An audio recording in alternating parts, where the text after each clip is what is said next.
श्री स्वामी समर्थ. सर्वताईंना स्वामी महाराज तुमच्या सर्व चांगली इच्छा पूर्ण करो. तुम्हा सर्वांचं माझ्या चॅनलमध्ये खूप खूप स्वागत आहे. आज आहे शनिवार, तर शनिवारची देवपूजा बघा. तर मी कुंचनची उत्तर सेवा नाही केली, कारण दररोज सेवा म्हणजे देवघरातच ठेवणार आहे मी. आणि असंच फक्त शुक्रवार मंगळवार कुंचन भरायचा असं सेवा करणार आहे मी बघा. तर आज शनिवार, तर शनिवारची माझी देवपूजा झाली. तर बघा, आता दत्त जयंती आहे, तर दत्त जयंतीनिमित्त आपल्याला दत्त जयंतीनिमित्तच म्हणून नाही, तर आपण तुम्ही कधीही करा. बरं बघा, ज्यांनी ज्या ताई म्हणजे कसं, ज्या ताई किंवा प्रत्येक माणूस हा संकटात असतोच. असा कोणच नाही या जगात की तो दुःखी नाही, की त्याला काही अडचण नाही. प्रत्येकाला काही ना काही अडचण आहे, प्रत्येकाला काही ना काही संकट आहे. कुणाला काय असतं, कुणाला काय असतं, कुणाला आजाराचं असतं, तर कुणाला पैशाची चणचण असते, तर कुणाला नोकरी भेटत नाही, तर कुणाचं लग्न होत नाही, तर कुणाच्या घरामध्ये भांडणं असतात, कुणाच्या घरामध्ये कटकटी असतात, कुणाच्या घरामध्ये विनाकारण भांडण होतं, तर कुणाच्या घरामध्ये जास्तीत जास्त निगेटिव्हिटी भरलेली असते. काही ना काही संकट दुःख प्रत्येकाला आहे बघा. प्रत्येकाच्या जीवनामध्ये काही ना काही दुःख संकट आहे. म्हणून एवढ्या संकटावर जर मात करायची असेल, एवढं संकट जर दूर करायचं असेल, तर सगळ्यात प्रभावी सेवा, आता जास्त दिवसाची सेवा आहे, आपल्याला वर्षभर होत नाही. वर्षभर म्हणजे कसं, आता वर्षभर बघा आपल्याला 108 स्वामीचरित्र सारामृत पारायण जो करतो, वर्षाला 108 स्वामीचरित्र सारामृत पारायण आणि दुर्गा सप्तशती पाठ 108 जो करतो, त्याच्या जीवनामध्ये दुसऱ्या माणसाला माझ्या जीवनामध्ये अशी अडचण आहे असा प्रश्न विचारायची, असं म्हणायची गरजच पडत नाही, कारण त्याच्या जीवनामध्ये ही वेळच येत नाही.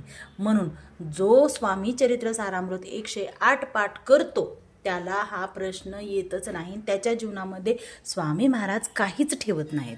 म्हणून आपल्याला दत्त जयंती आता बघा 4 तारखेला आहे, 4 किंवा 5 तारखेला दत्त जयंती असेल, तर 13 तारखेपासून जर आपण सुरुवात केली तर आपले 5 तारखेपर्यंत, की 4 किंवा 5च आहे, मी लीट बघितलं नाही कॅलेंडर, परंतु आपल्याला दत्त जयंती होईपर्यंत आपल्याला काय करायचे, स्वामीचरित्र सारामृताचे 21 स्वामीचरित्र पारायण करायचं आहे. 21 स्वामीचरित्रचे स्वामीचरित्र सारामृताचे पाठ करायचं आहे, म्हणजे पारायण करायचं आहे. अखंड असा शब्द लिहायचा नाही, का म्हणायचं नाही महाराजांना संकल्प करताना. का म्हणायचं नाही, कारण आपण स्त्रिया आहोत, आपल्याला काही ना काही कामं असतं, अडचणी असतात. म्हणून काय करायचं, अखंड म्हणायचं नाही. कसं करायचं, आता 108 तर करायचे, तर बघा वर्षातून आपण 3 वेळेस स्वामीचरित्र सारामृताचे 21 स्वामीचरित्र सारामृत पारायण करतो. तर असं किती झाले, 21 म्हणलं तर बघा ते 63 झाले. आणि त्याच्यानं आपली नित्यसेवा जी असते त्याच्यामधून काही होत असतात.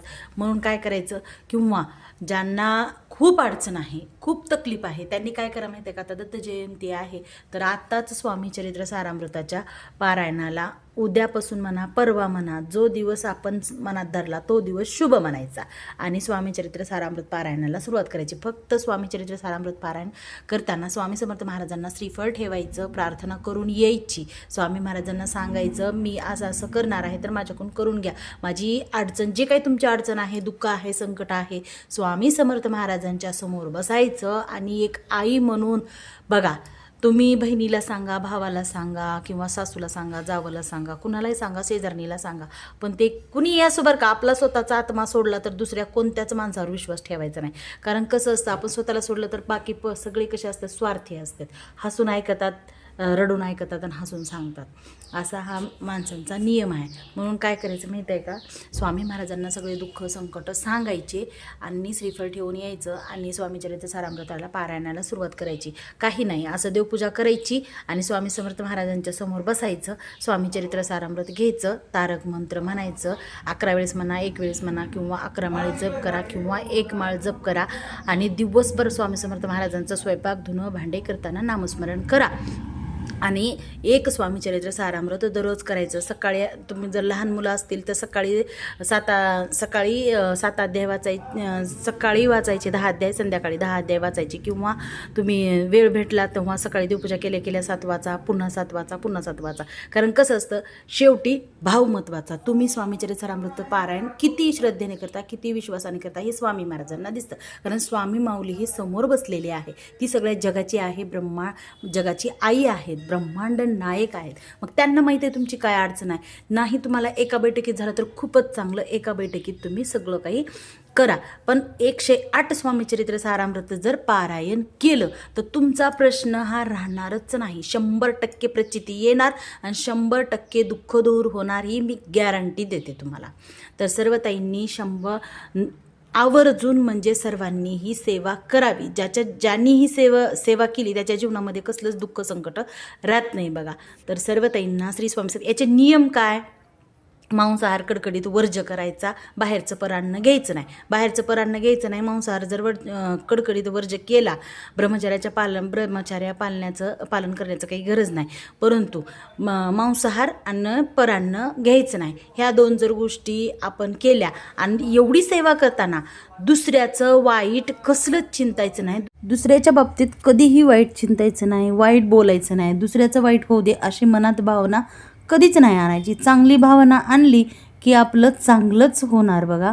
तर काय करायचं, संकल्प करायचा अगोदर आणि संकल्पित सेवा करायची. कधी बी संकल्पित सेवा केलेली ही फली जात असते. कारण संकल्प केला की आपण त्यात बांधलेले असतात, संकल्प नाही केला तर सेवेमध्ये खंडन पडतं.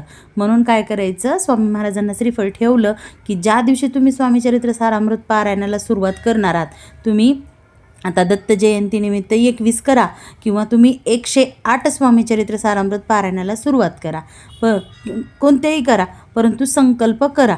किती करणार आहात, काय करणार आहात, कसं करणार, स्वामी महाराजांना सांगायचं, संकल्प करायचा आणि सुरुवात करायची बघा. संकल्प कसा करायचा तुम्हाला माहीतच आहे आणि यूट्यूबला भेटून जाईल तुम्हाला व्हिडिओ. संकल्प कसा करायचा साधा आणि सोपा आहे संकल्प करायचा.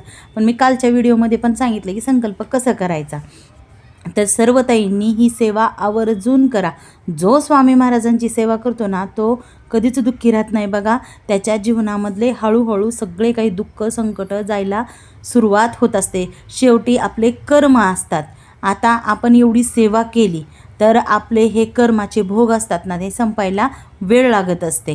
कारण आपण सेवा करायला की आपण काय करतो, सेवा करायला की बघा जास्त संकट येतात.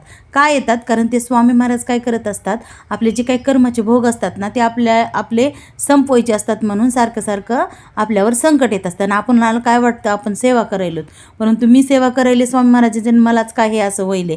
तर ती काय असतं माहिती आहे का, आपले जे काही भोग असतात ना ते संपवायचे असतात, म्हणून आपल्याला संकट येत असतं. पण आपण मध्येच सेवा कधीच सोडायचं नाही. कारण 108 स्वामीचरित्र सारामृत जो एक लगट करतो, न खंडन पडता करतं, त्याचे दुःख कधीच राहत नाहीत. कारण ह्या सेवेच्या काळामध्ये, या 4 महिन्यामध्ये आहेत ना, आपले सगळे कर्माचे भोग संपतात आणि आपला सुखाचा काळ सुरू होत असतो. कारण ज्यानं हा पडाव पार केला त्याचं जीवन सुखी झालं, आनंदी झालं असं समजायचं. तर सर्व ताईंनी ही सेवा आवर्जून करा आणि जीवनाला तुमच्या सुखाचं, समाधानाचं करण्यासाठी सुरुवात करा बघा. तुम्ही करून तरी बघा आणि मग कमेंट करून सांगा की तुमच्या जीवनामधले संकट दुःख गेले ना. जेव्हा या 4 महिन्यामध्ये जेव्हा तुमचा काही काळ संपल दुःखाचा, तेव्हा कमेंट करून नक्की सांगा. तर सर्व ताईंनी ही सेवा आवर्जून करा.